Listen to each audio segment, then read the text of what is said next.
Chapter 12. What are you doing to those poor flowers, Elisa?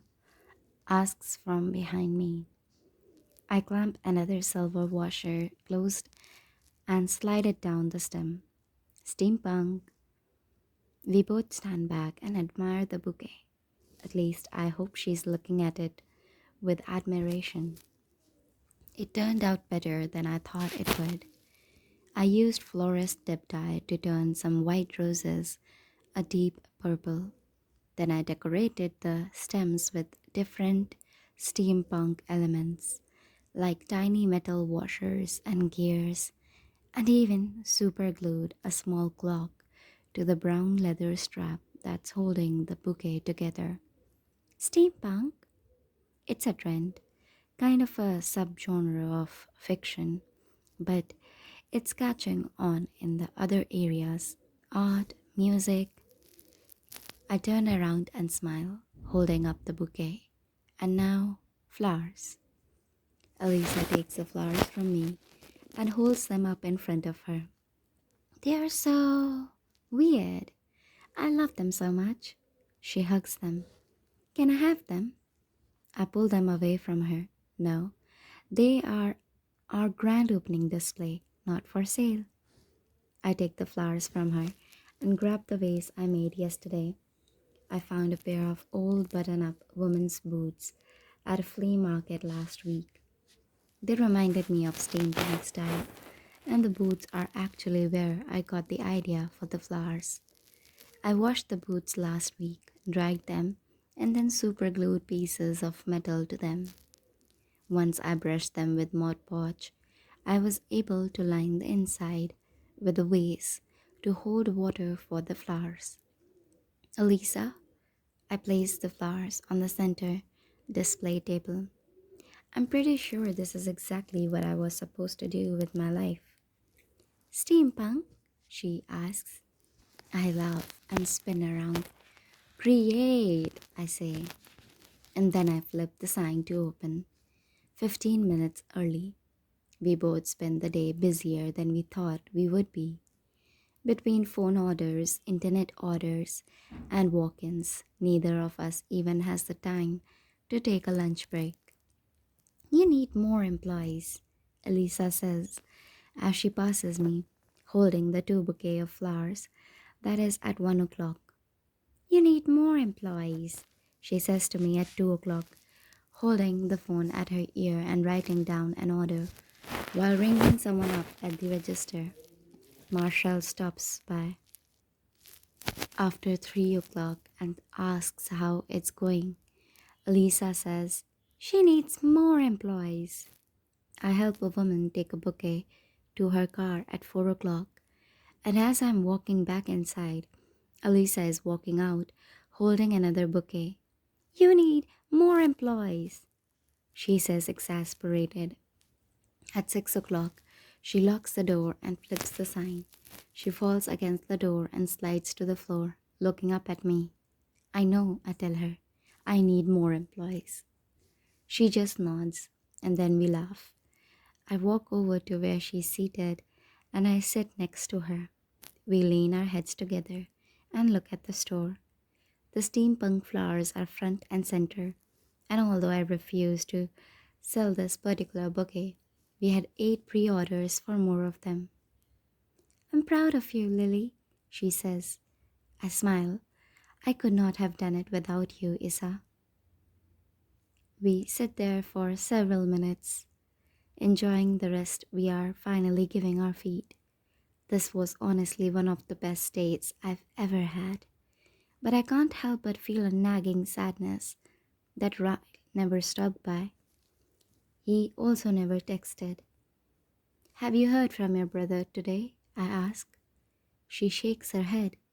No, but I'm sure he's just busy. I nod. I know he's busy. We both look up when someone knocks on the door. I smile when I see him cupping his hands around his eyes with his face pressed to the window.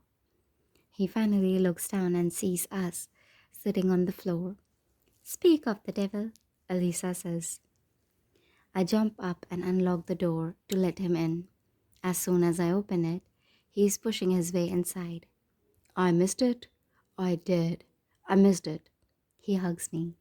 I'm sorry. I tried to get here as soon as I could.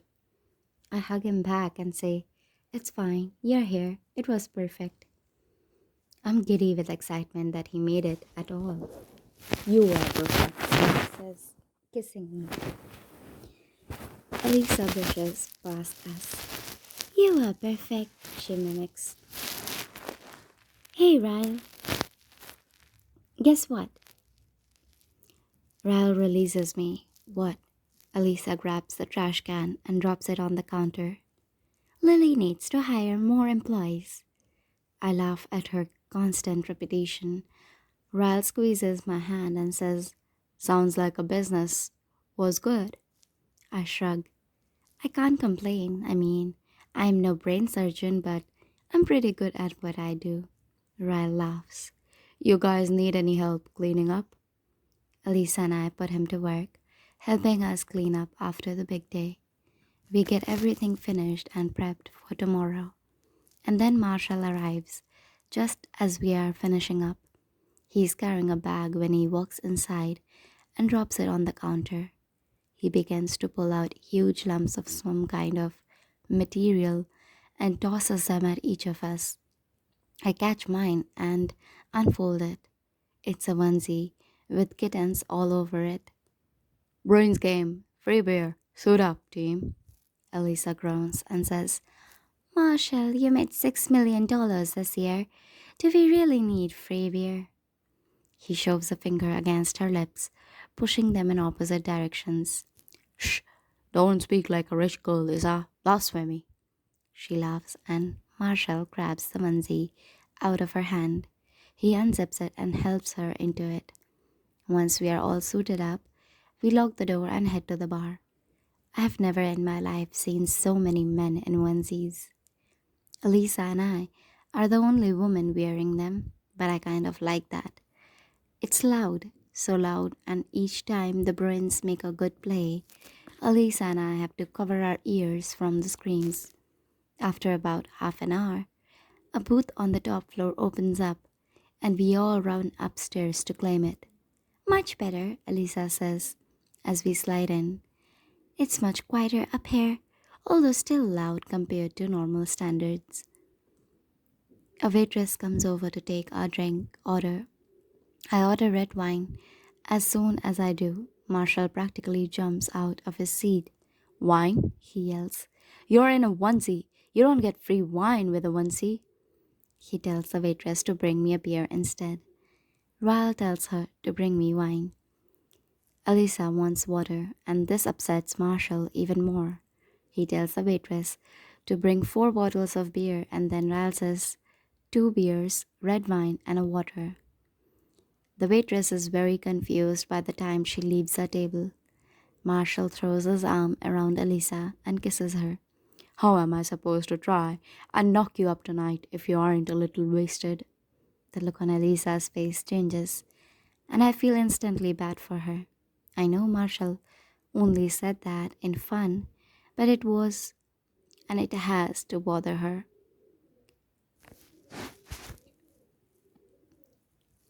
She was just telling me a few days ago how depressed she is that she can't get pregnant. I can't have beer, Marshall. Then drink wine at least. You like me more when you're tipsy. He laughs at himself, but Elisa didn't. I can't have wine either. I can't have any alcohol, actually. Marshall stops laughing. My heart does a flip-flop. Marshall turns on the booth and grabs her shoulders, making her face him straight on. Elisa?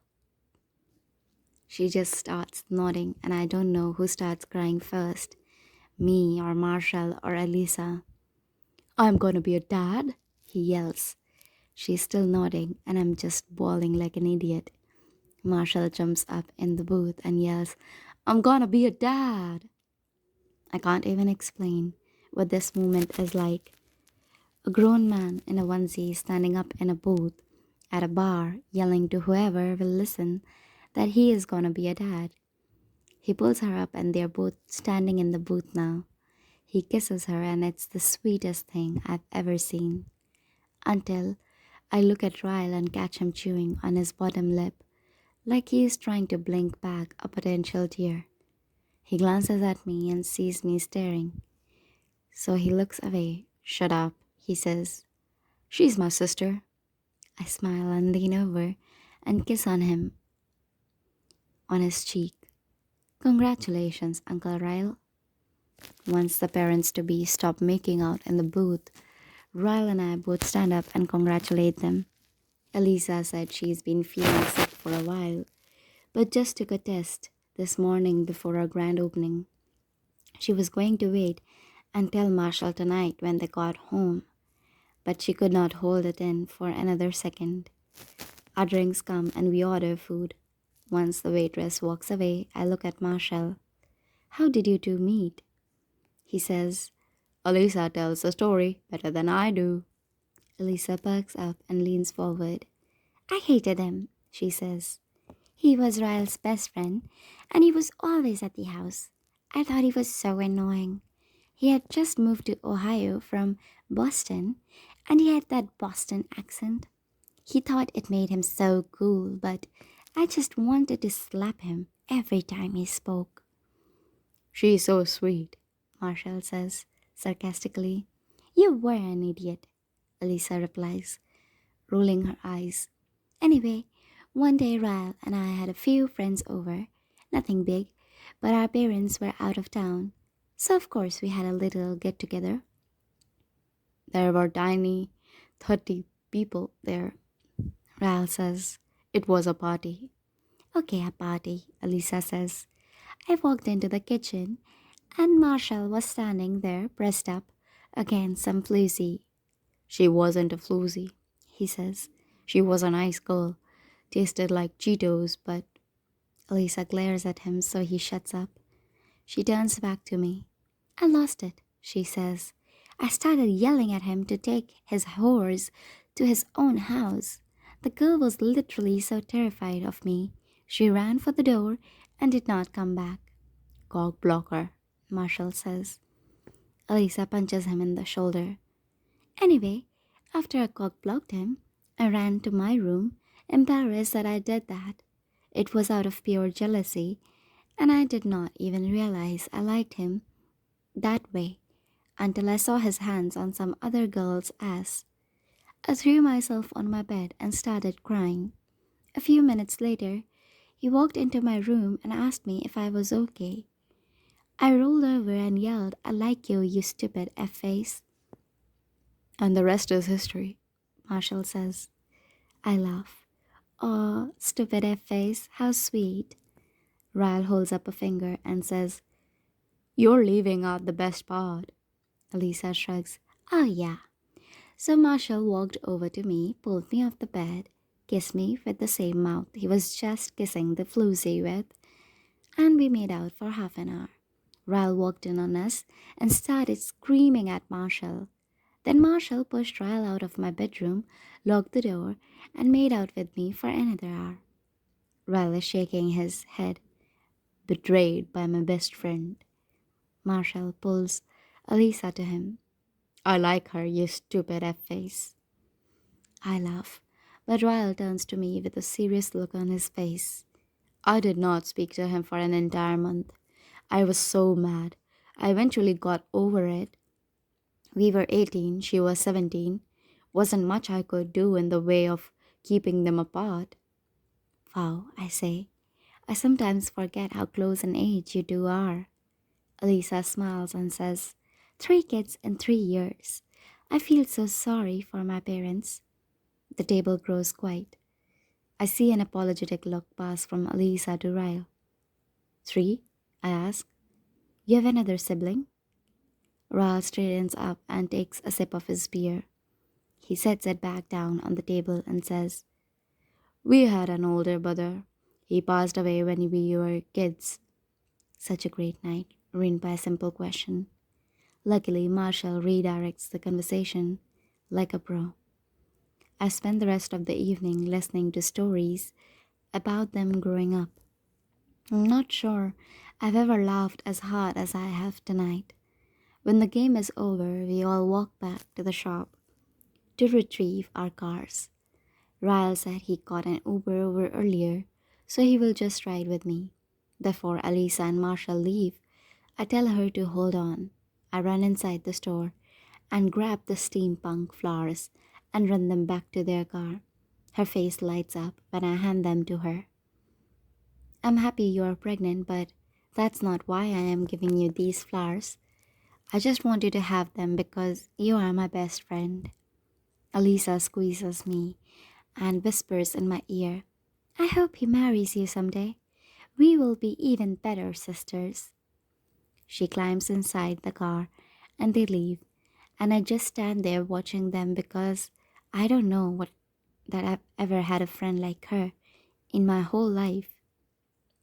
Maybe it's the wine. I don't know, but I love today.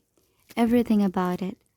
I especially love how Ryle looks, leaning against my car, watching me.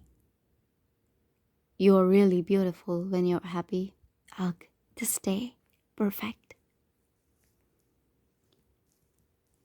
We are making our way up the stairs to my apartment when Ryle grabs my waist and pushes me against the wall. He just starts kissing me right there, in the stairwell. Impatient, I mutter. He laughs and cups my ass with both of his hands. Nope, it's this onesie. You really should consider making this your business attire. He kisses me again and does not stop kissing me until someone passes us, heading down the stairs. The guy mumbles, Nice onesies, as he squeezes past us. Did the Bruins win? Ral nods. 3-1, he responds without looking up at the guy. Nice, the guy says. Once he's gone, I step away from Ryle. What is this onesie thing? Does every male in Boston know about this? He laughs and says, Free beer, Lily, it's free beer. He pulls me up the stairs, and when we walk in the door, Lucy is standing at the kitchen table, taping up a box of her stuff.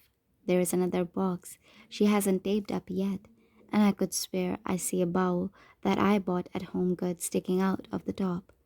She said she would have all her stuff out by next week, but I have a feeling she'll conveniently have some of my stuff out too.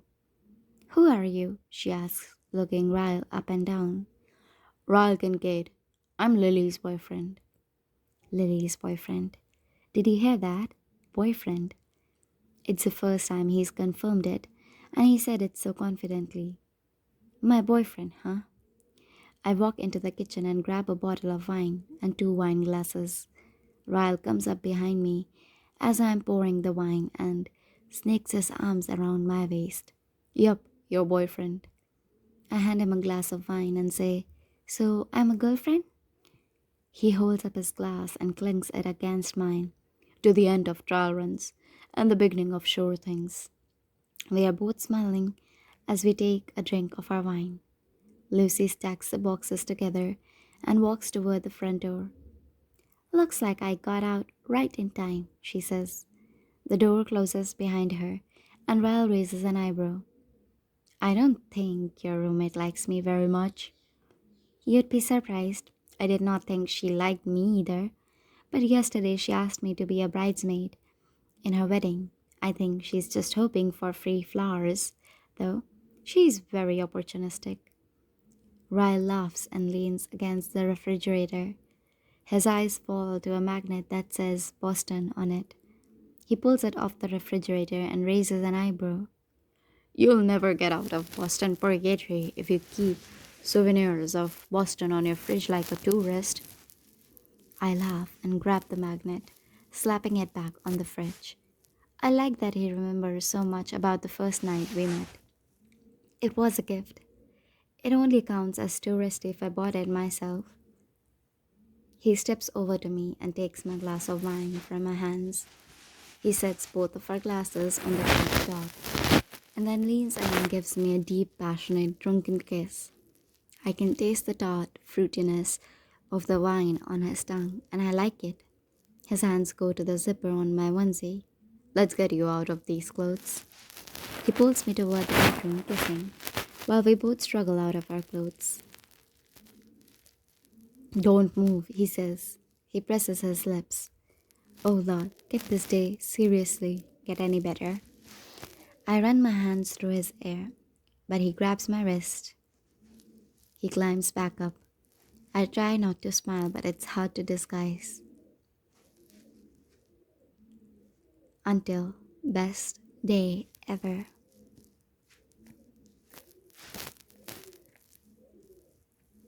Chapter 13. Ryle. Are you at home or still at work?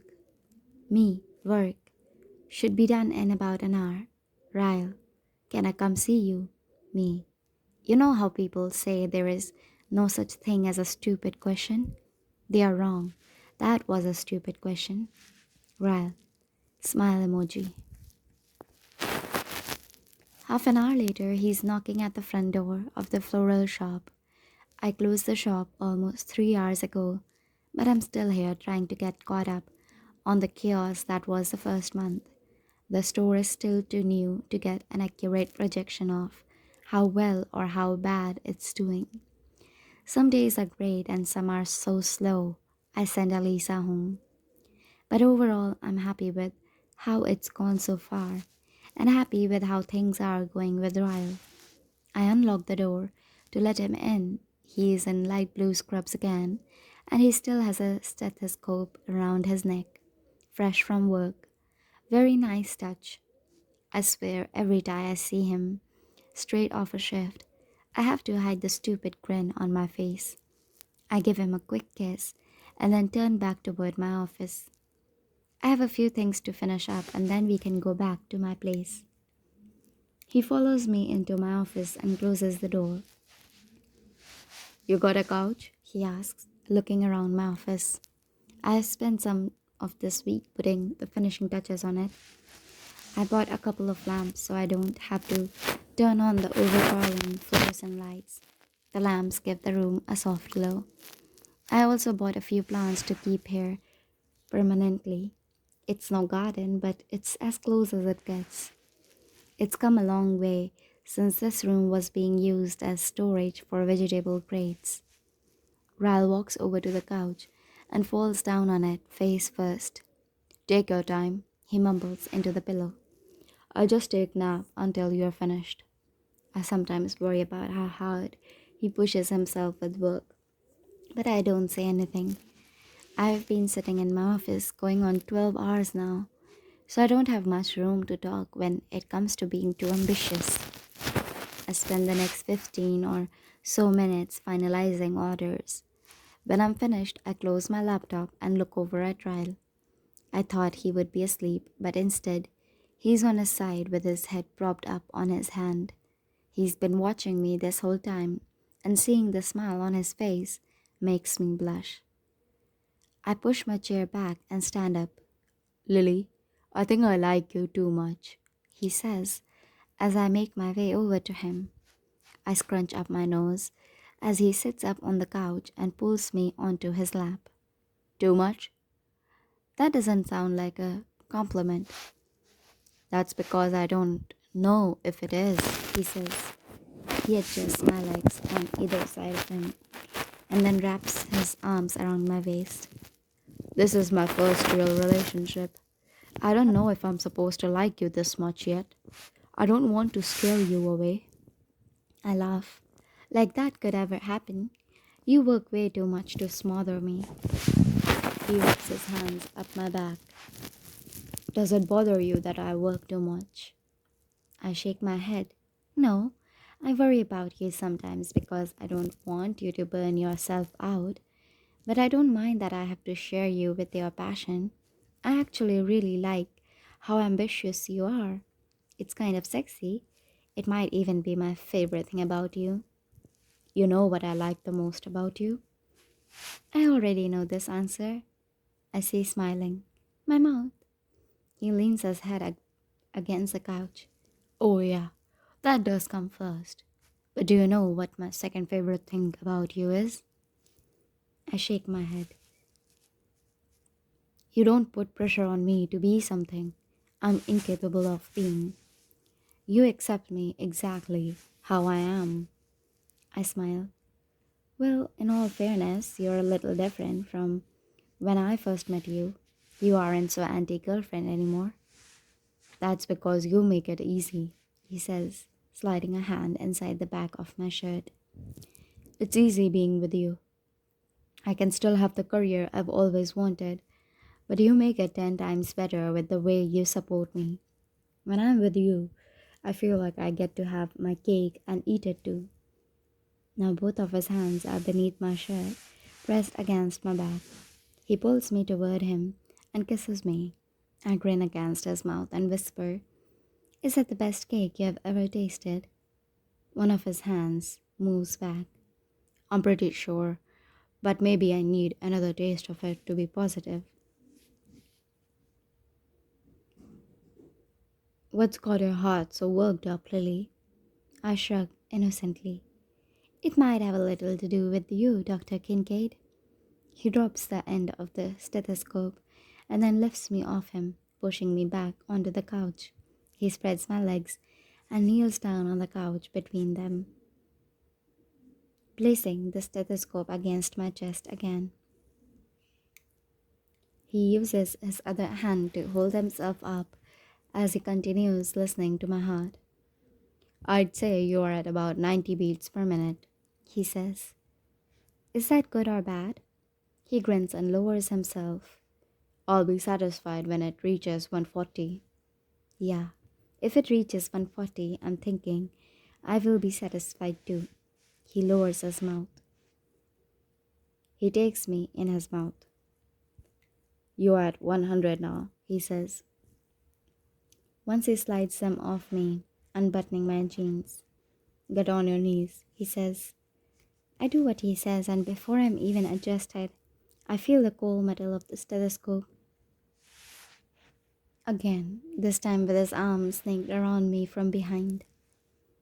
I grip the couch but try to keep the noises to a minimum while he listens to my heart. 110, he says, still unsatisfied. He grips my hip with one hand. I'm grasping the couch with two desperate fists.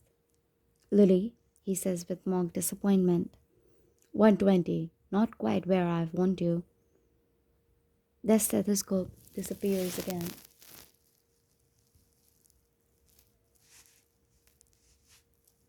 I can no longer keep up with his rhythm.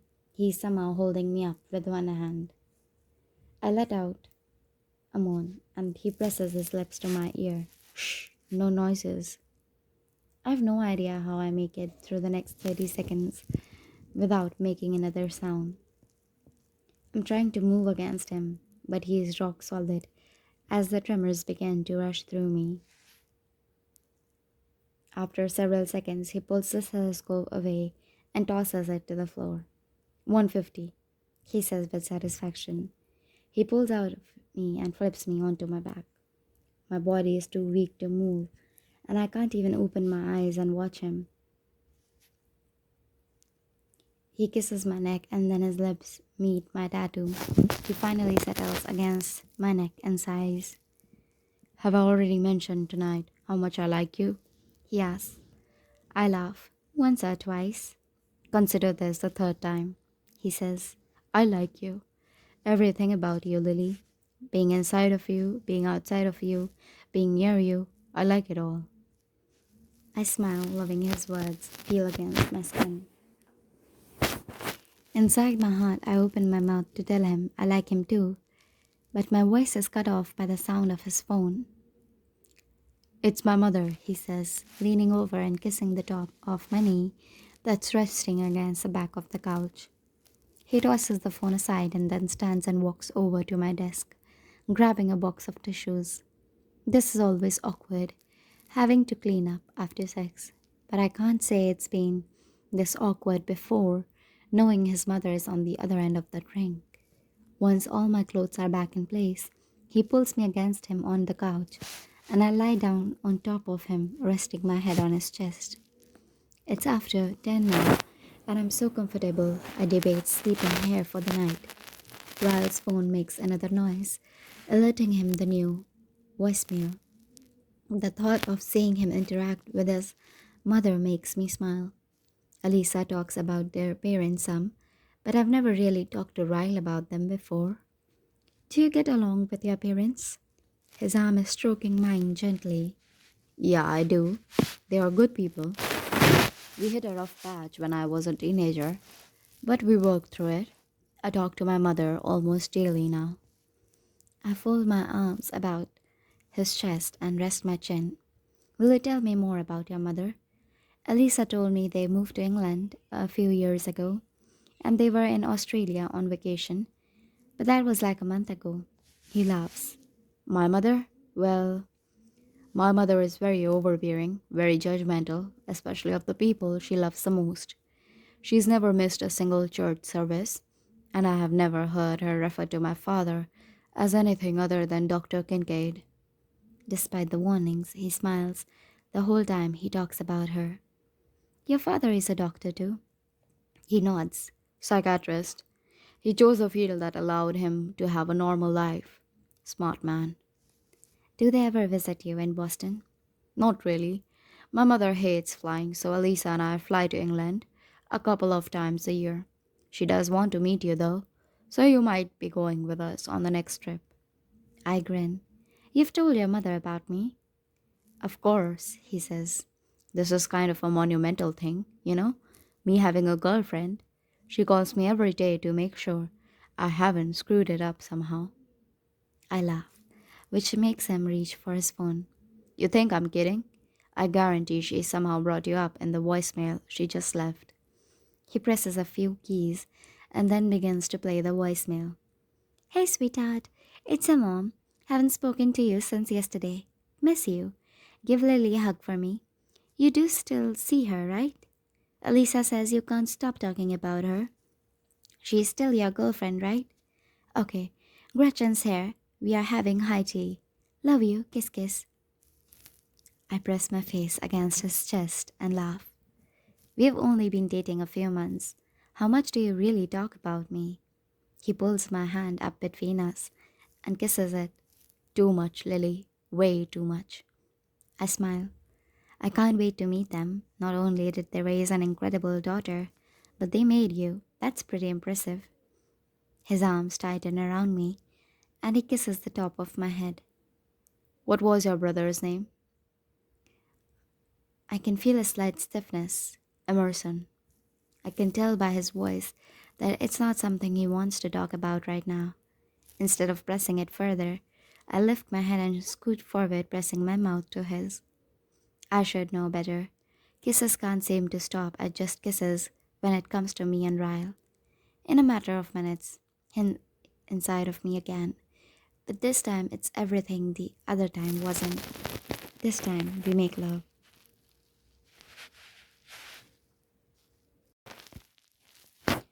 Chapter 14.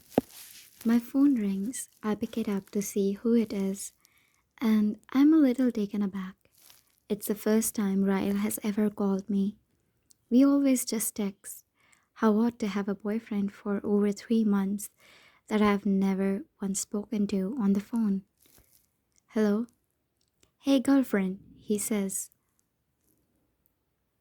I smile cheesily at the sound of his voice. Hey, boyfriend. Guess what? What? I'm taking the day off tomorrow. Your floral shop doesn't open until 1 o'clock on Sundays.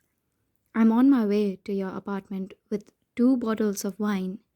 You want to have a sleepover with your boyfriend and have drunken sex all night and sleep until noon? It's really embarrassing what his words do to me. I smile and say, guess what? What? I'm cooking you dinner and I'm wearing an apron. Oh yeah, he says, just an apron. And then I hang up. A few seconds later, I get a text message. Ryle, pic please. Me, get over here and you can take the picture yourself. I'm almost finished preparing the casserole mixture when the door opens. I pour it into the glass pan and don't turn around when I hear him walk into the kitchen. When I said I was just wearing an apron, I meant it. I'm not even wearing panties. I can hear him suck in a rush of air When I reach over to the oven and stick the casserole inside, I might reach a little too far for show when I do it. When I close the oven, I don't face him. I grab a rag and start wiping down the oven, making sure to sway my hips as much as possible.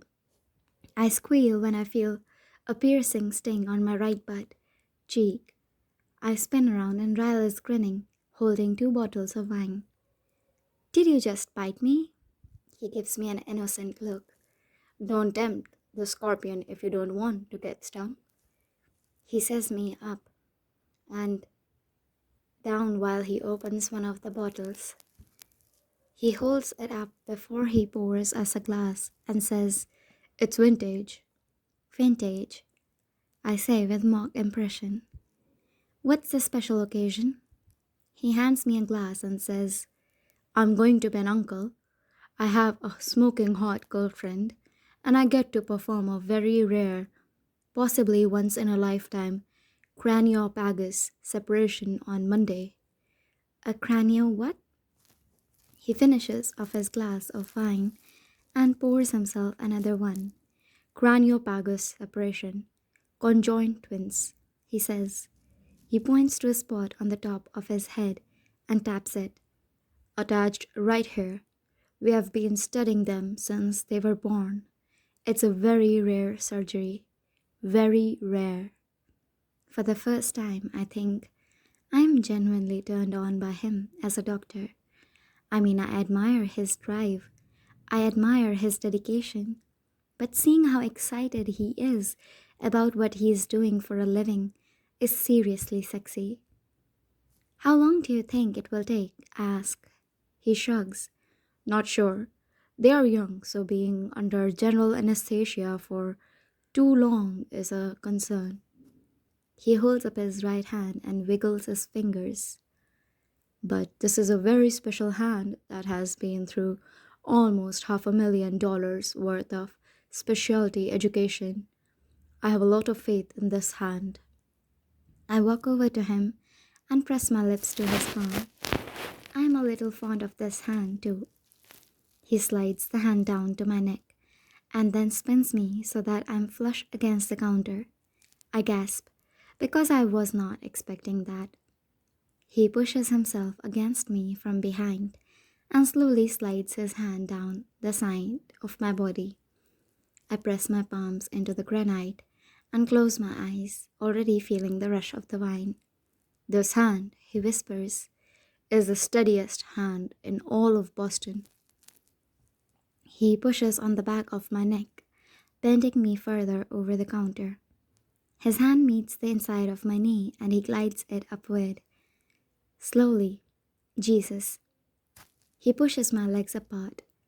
I moan and try to find something to hold on to. And then, just like a magician, his hand disappears. I hear him walking out of the kitchen. I watch as he passes the front of the counter. He winks at me, downs the rest of his glass of wine, and says, "I'm gonna take a quick shower." What a tease. "You a-hole," I yell after him. "I'm not an a-hole," he yells from my bedroom. "I'm a highly trained neurosurgeon." I laugh and pour myself another glass of wine. I will show him who the tease really is. I'm on my third glass of wine when he walks out of my bedroom.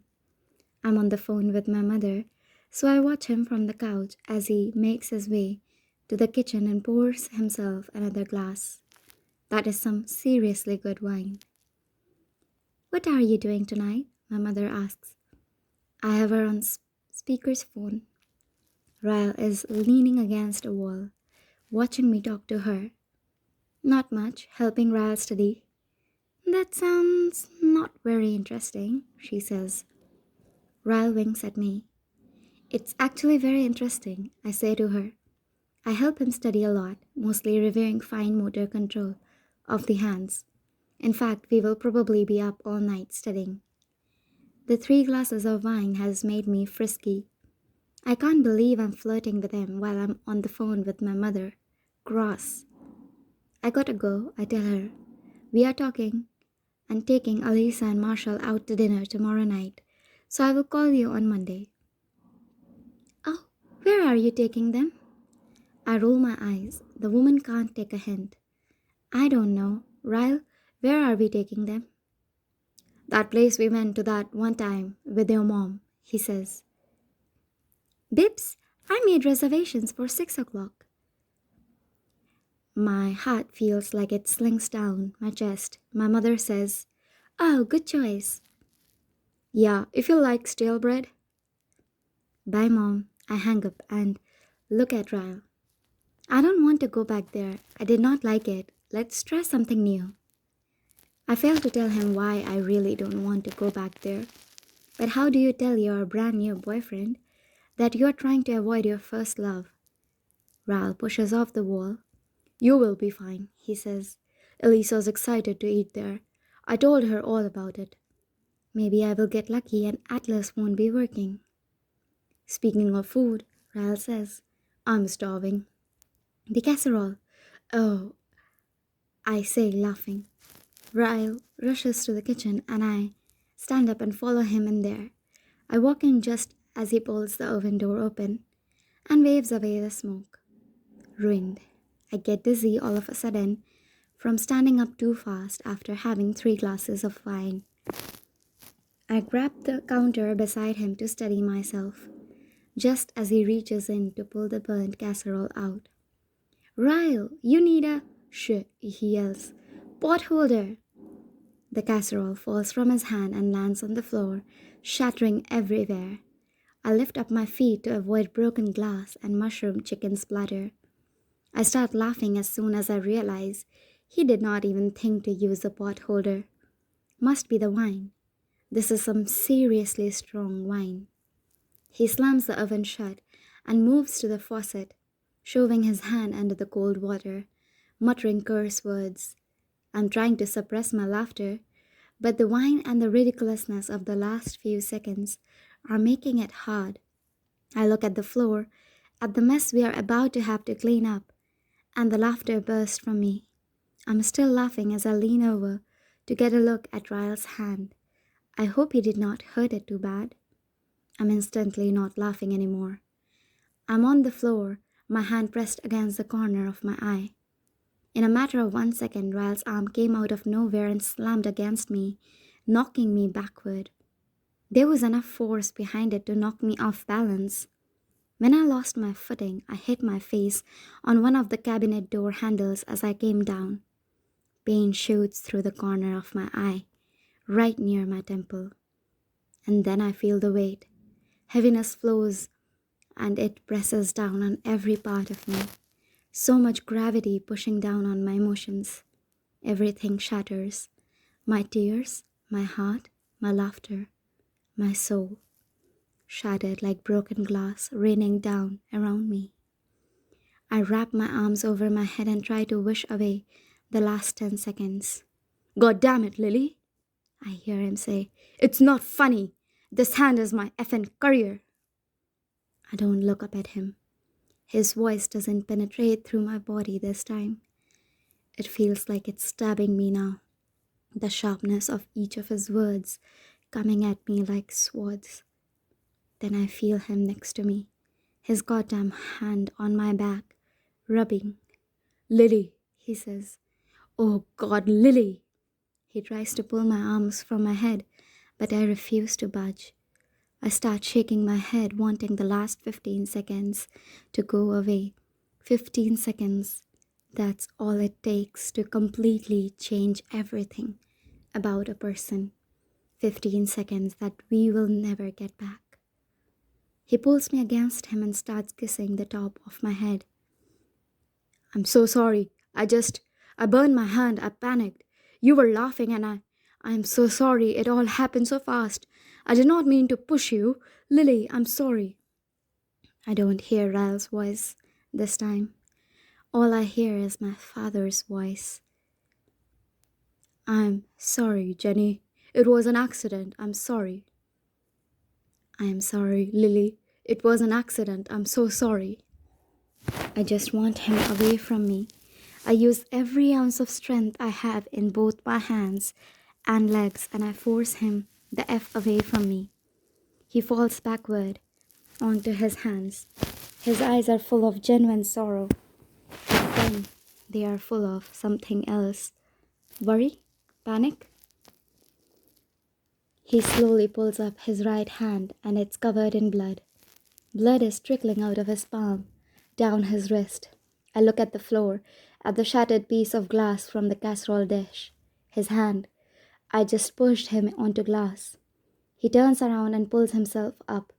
He sticks his hand under the stream of water and starts rinsing away the blood. I stand up, just as he pulls a sliver of glass out of his palm and tosses it on the counter. I'm so full of so much anger, but somehow concern for his hand still find its way out. I grab a towel and shove it into his fist. There's so much blood. It's his right hand, his surgery Monday. I try to help stop the bleeding, but I'm shaking too bad. Ryle, your hand. He pulls the hand away and, with his good hand, he lifts my chin. F the hand, Lily. I don't care about my hand. Are you okay? He's looking back and forth between my eyes frantically as he assesses the cut on my face. My shoulders begin to shake and huge, hurtful tears spill down my cheeks. No. I'm a little in shock and I know he can hear my heart breaking with just that one word because I can feel it in every part of me. Oh my God, you pushed me, Ryle. You. The realization of what has just happened hurts worse than the actual action. Ryle wraps his arm around my neck and desperately holds me against him. I'm so sorry, Lily. God, I'm so sorry. He buries his face against my hair, squeezing me with every emotion inside of him. Please, don't hate me, please. His voice slowly starts to become Ryle's voice again, and I feel it in my stomach, in my toes. His entire career depends on his hand, so it has to say something that he's not even worried about it, right? I'm so confused. There's too much happening.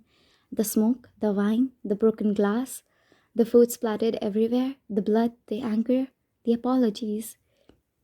It's too much. I'm sorry, he says again.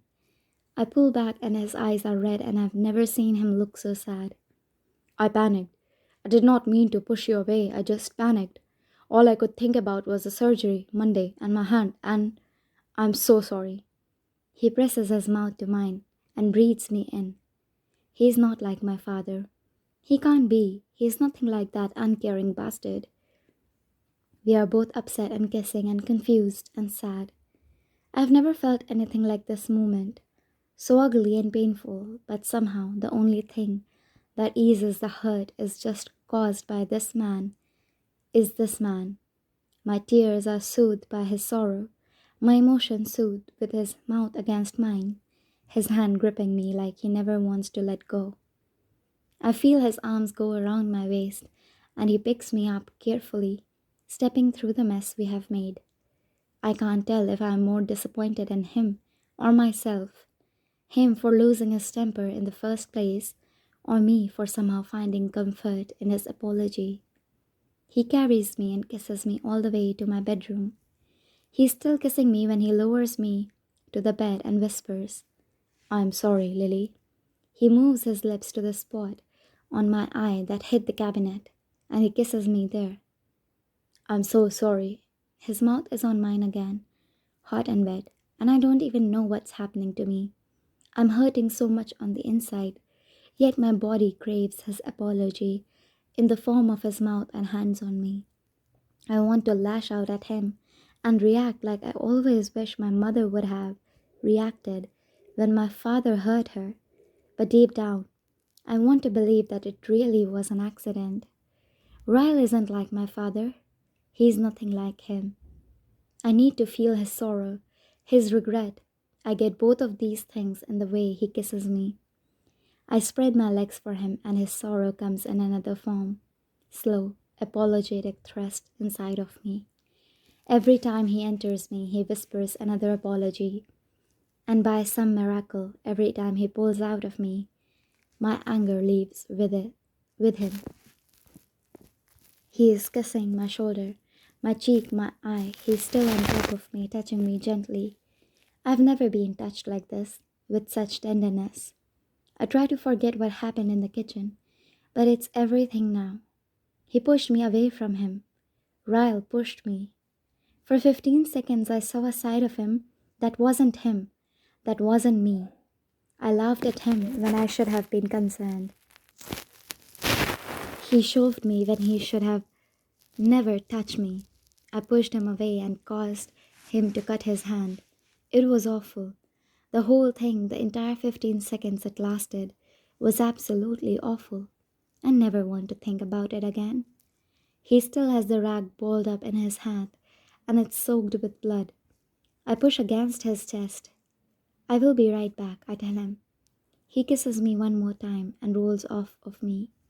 I walk to the bathroom and close the door. I look in the mirror and gasp. Blood. In my hair, on my cheeks, on my body. It's all his blood. I grab a rag and try to wash some off, and then I look under the sink for the first aid kit.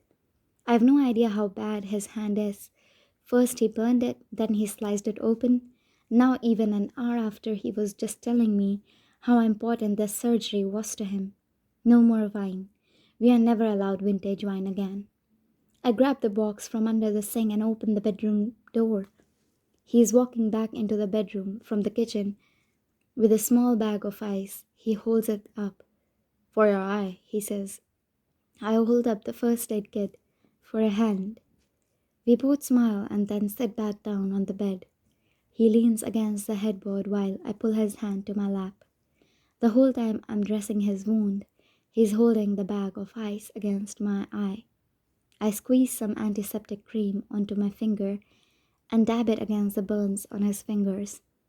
They don't look so bad as I thought they might be, so that's a relief. Can you prevent it from blistering? I ask him. He shakes his head. Not if it's second degree. I want to ask him if he can still perform the surgery, if his fingers have blisters on them come Monday, but I don't bring it up. I'm sure that's on the forefront of his mind right now. Do you want me to put some on your cut? He nods. The bleeding has stopped, I'm sure. If he needed stitches, he would get some. But I think it will be fine. I pull the ace bandage out of the first aid kit and begin wrapping his hand. Lily, he whispers. I look up at him. His head is resting against the headboard, and it looks like he wants to cry. I feel terrible, he says. If I could take it back. I know, I say, letting him off. I know, Ryle, it was terrible. You pushed me. You made me question everything I thought I knew about you. But I know you feel bad about it. We can't take it back. I don't want to bring it up again. I secure the bandage around his hand and then look him in the eye. But Ryle, if anything like that ever happens again, I will know that this time wasn't just an accident, and I will leave you without a second thought. He stares at me for a long time, his eyebrows drawn apart in regret. He leans forward and presses his lips against mine. It won't happen again, Lily. I swear. I'm not like him. I know that's what you are thinking, but I swear to you. I shake my head, wanting him to stop. I can't take the pain in his voice. I know you're nothing like my father, I say. Just, please don't ever make me doubt you again. Please. He brushes hair from my forehead. You're the most important part of my life, Lily. I want to be what brings you happiness, not what causes you hurt. He kisses me and then stands up and leans over me, pressing the ice to my face. Hold this here for about 10 more minutes. It will prevent it from swelling. I replace his hand with mine. Where are you going? He kisses me on the forehead and says, to clean up my mess. He spends the next 20 minutes cleaning the kitchen. I can hear glass being tossed into the trash can, wine being poured out in the sink. I go to the bathroom and take a quick shower to get his blood off of me, and then I change the sheets on my bed. When I finally leave, he has the kitchen cleaned up. He comes to the bedroom with a glass. He hands it to me. It's soda, he says. The caffeine will help. I take a drink of it and feel it fizz down my throat. It's actually the perfect thing. I take another drink and set it on my nightstand. What's it help with? The hangover? Ryle slides into bed and pulls the covers over us. He shakes his head. No, I don't think soda actually helps anything. My mom just used to give me a soda after I had a bad day, and it always made me feel a little better. I smile. Well, it worked. He brushes his hand down my cheek, and I can see in his eyes and in the way he touches me that he deserves at least one chance at forgiveness. I feel if I don't find a way to forgive him, I will somewhat be placing blame on him for the resentment I still hold for my father. He is not like my father. Ryle loves me. He's never come out and said it before, but I know he does. And I love him. What happened in the kitchen tonight is something I'm confident won't happen again. Not after seeing how upset he is that he hurt me. All humans make mistakes. What determines a person's character aren't the mistakes we make. It's how we take those mistakes and turn them into lessons rather than excuses. Ryle's eyes somehow grow even more sincere, and he leans over and kisses my hand. He settles his head into the pillow, and we just lie there staring at each other, sharing this unspoken energy that fills all the holes the night has left in us. After a few minutes, he squeezes my hand. Lily, he says, brushing his thumb over mine, I'm in love with you. I feel his words in every part of me, and when I whisper, I love you too, it's the most naked truth I've ever spoken to him. Chapter 15. I arrive at the restaurant 15 minutes late. Right when I was about to close tonight, I had a customer come in to order flowers for a funeral. I could not turn them away because, sadly, funerals are the best business for florists. Ryle waves me over to the table, and I walk straight to them, doing my best not to look around. I don't want to see Atlas. I tried twice to get them to change the restaurant location, but Alisa was hell-bent on eating here after Ryle told her how good it was. I slide into the booth and Ryle leans over and kisses me on the cheek. Hey, girlfriend, Alisa groans. God, you guys are so cute. It's sickening. I smile at her and her eyes immediately go to the corner of my eye. It doesn't look as bad as I thought it might today, which is probably due to Ryle forcing me to keep eyes on it. Oh my god, Alisa says. Ryle told me what happened, but I did not think it was that bad. I glance at Ryle, wondering what he told her. The truth? He smiles and says, olive oil was everywhere when she slipped. It was so graceful you would think she was a ballerina. A lie. Fair enough, I would have done the same thing. It was pretty pathetic, I say with a laugh. Somehow we get through dinner without a hitch. No sign of Atlas, no thoughts of last night, and Ryle and I both avoid the wine. After we are finished with our food, our waiter approaches the table. Care for dessert? He asks. I shake my head, but Elisa perks up. What do you have? Marshall looks just as interested. We are eating for two, so we'll take anything chocolate, he says. The waiter nods, and when he walks away, Elisa looks at Marshall. This baby is the size of a bedbug right now. You better not encourage bad habits for the next several months. The waiter returns with a dessert cart. The chef gives all expectant mothers dessert on the house, he says. Congratulations. He does? Elisa says, perking up. Guess that's why it's called Bibs, Marshall says. Chef likes the babies. We all look at the card. Oh God, I say, looking at the options. This is my new favorite restaurant, Elisa says. We pick out 3 desserts for the table. The 4 of us spend the time waiting for it to be served, discussing baby names. No, Elisa says to Marshall. We are not naming this baby after a state. But I love Nebraska, he whines. Idaho? Elisa drops her head in her hands. This is going to be the demise of our marriage. Demise, Marshall says. That's actually a good name. Marshall's murder is thwarted by the arrival of dessert. Our waiter places a piece of chocolate cake in front of Elisa and steps aside to make room for the waiter behind him, who is holding the other two desserts. The waiter motions toward the guy placing her desserts down and says, "The chef would like to extend his congratulations." "How was the meal?" the chef asks, looking at Elisa and Marshall. By the time his eyes make it to mine, my anxiety is seeping from me. Atlas locks eyes with me, and without thinking, I blurt out, "You are the chef?" The waiter leans around Atlas and says, "The chef, the owner." Sometimes waiter, sometimes dishwasher. He gives a new meaning to hands on. The next 5 seconds go unnoticed by everyone at our table, but they play out in slow motion to me. Atlas's eyes fall to the cut on my eye, the bandage wrapped around Ryle's hand, back to my eye. "We love your restaurant," Elisa says. "You have an incredible place here." Atlas doesn't look at her. I see the roll of his throat as he swallows. His jaw hardens and he says nothing as he walks away. Shit. The waiter tries to cover for Atlas's hasty retreat by smiling and showing way too many teeth.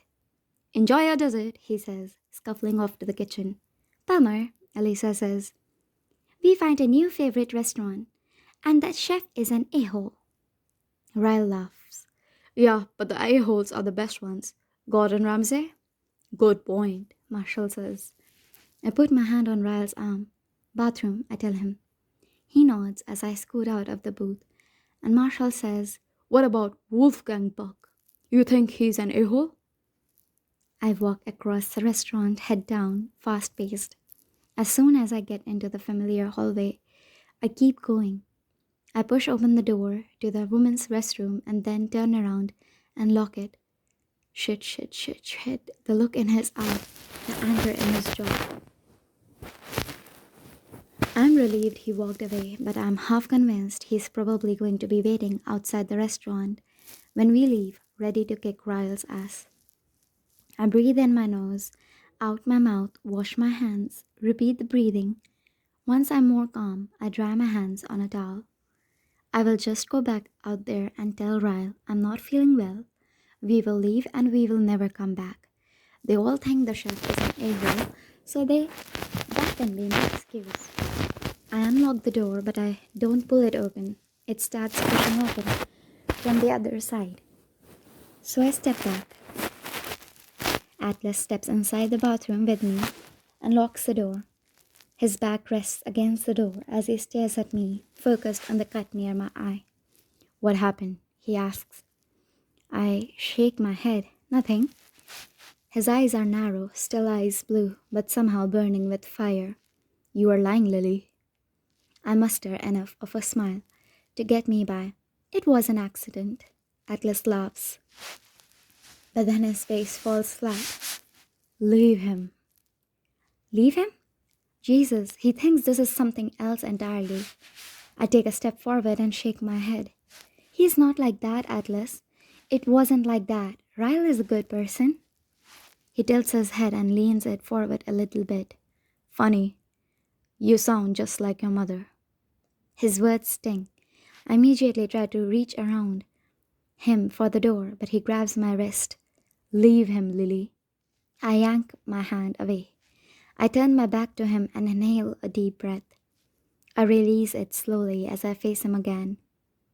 If it's any comparison at all, I'm more scared of you right now than I've ever been of him. My words make Atlas pause for a moment. His nod starts out slowly and then gets more prominent as he steps away from the door. "I certainly did not mean to make you feel uncomfortable." He motions toward the door. "Just trying to repay the concern you have always shown me." I stare at him for a moment, unsure how to take his words. He's still raging on the inside, I can see it, but on the outside he is calm, collected, allowing me to leave. I reach forward and unlock the door, then pull it open. I gasp when my eyes meet Ryle's. I quickly glance over my shoulder to see Atlas filing out of the bathroom with me. Ryle's eyes fill with confusion as he looks from me to Atlas. What the F, Lily?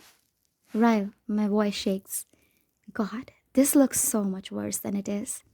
Atlas steps around me and turns toward the doors to the kitchen, as if Ryle doesn't even exist to him. Ryle's eyes are glued to Atlas's back. Keep walking, Atlas. Right when Atlas reaches the kitchen doors, he pauses. No, no, no. Keep walking. In what becomes one of the most dreadful moments I can imagine, he spins around and strides toward Ryle, grabbing him by the collar of his shirt. Almost as soon as it happens, Ryle forces Atlas back and slams him against the opposite wall. Atlas lunges for Ryle again, this time shoving his forearm against Ryle's throat, pinning him against the wall. You touch her again, and I'll cut your effing hand off and shove it down your throat, you worthless piece of shit. Atlas, stop, I yell. Atlas releases Ryle forcefully, taking a huge step back. Ryle is breathing heavily, staring at Atlas long and hard. Then his focus moves directly to me. Atlas? He says his name with familiarity. Why is Ryle saying Atlas's name like that? Like he's heard me say it before. I've never told him about Atlas. Wait, I did. That first night on the roof. It was one of my naked truths. Ryle lets out a disbelieving laugh and points at Atlas, but he's still looking at me. This is Atlas? The homeless boy you pity-effed? Oh God. The hallway instantly becomes a blur of fists and elbows and my screams for them to stop. Two waiters push through the door behind me and shove past me, separating them just as quickly as it started. They are pushed apart against opposite walls, staring each other down, breathing heavily. I can't even look at either of them. I can't look at Atlas, not after what Ryle just said to him. I also can't look at Ryle because he is probably thinking the absolute worst possible thing right now. Out, Atlas yells, pointing at the door, but looking at Ryle. Get the hell out of my restaurant. I meet Ryle's eyes as he begins to walk past me, scared of what I will see in them. But there isn't any anger in there. Only hurt, lots of hurt. He pauses as if he's about to say something to me, but his face just twists into disappointment and he walks back out into the restaurant. I finally glance up at Atlas and can see disappointment all across his face.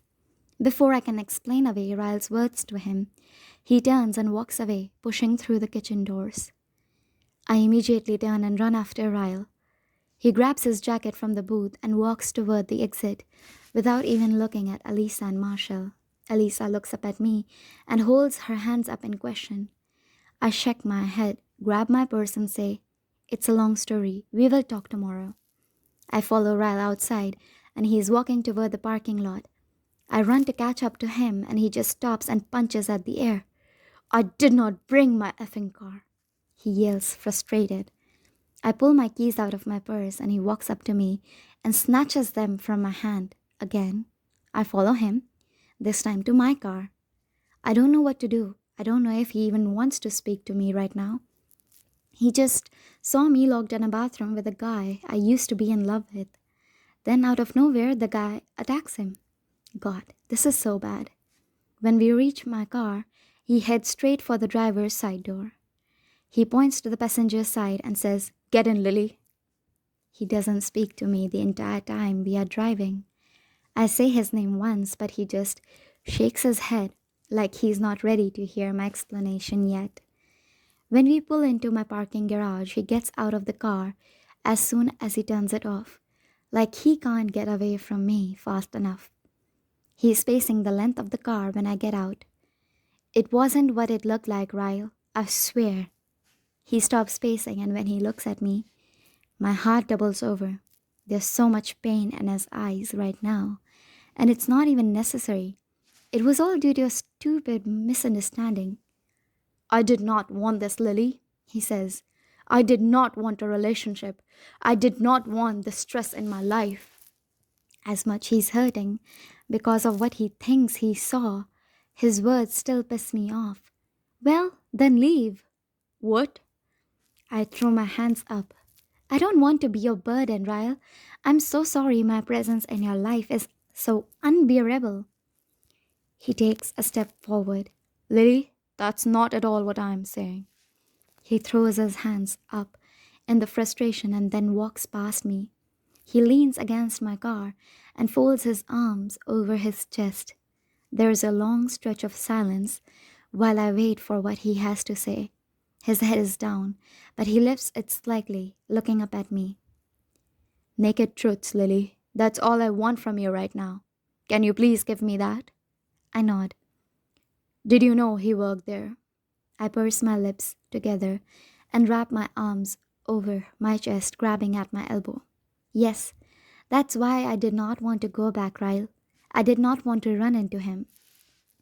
My answer seems to release a little of his tension.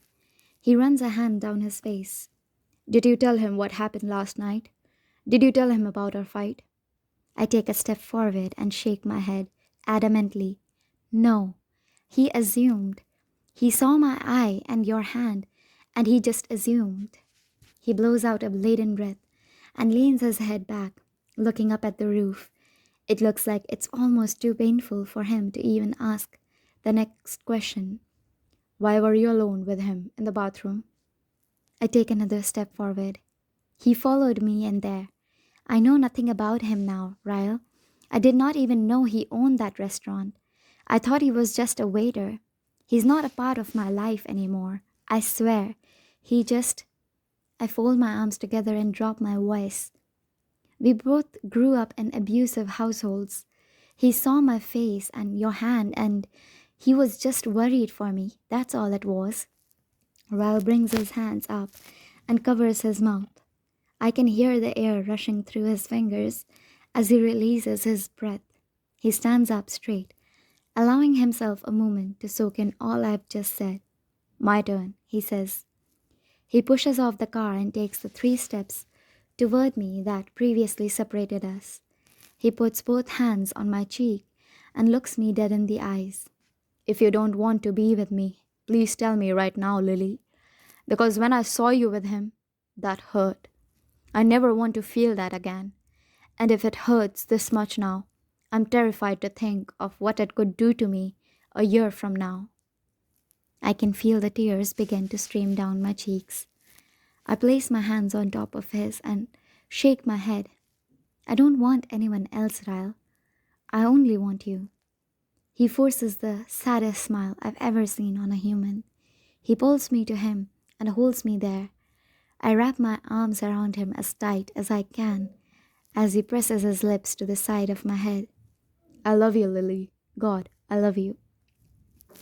I squeeze him tight, pressing a kiss to his shoulder. I love you too. I close my eyes and I wish I could wash away the entire last 2 days. Atlas is wrong about Ryle. I just wish Atlas knew he was wrong. To be continued. If you're liking this audiobook so far, please consider giving it a like and subscribe if you have not already. Hit the bell notification if you want to be updated whenever I upload next. Thank you for listening again.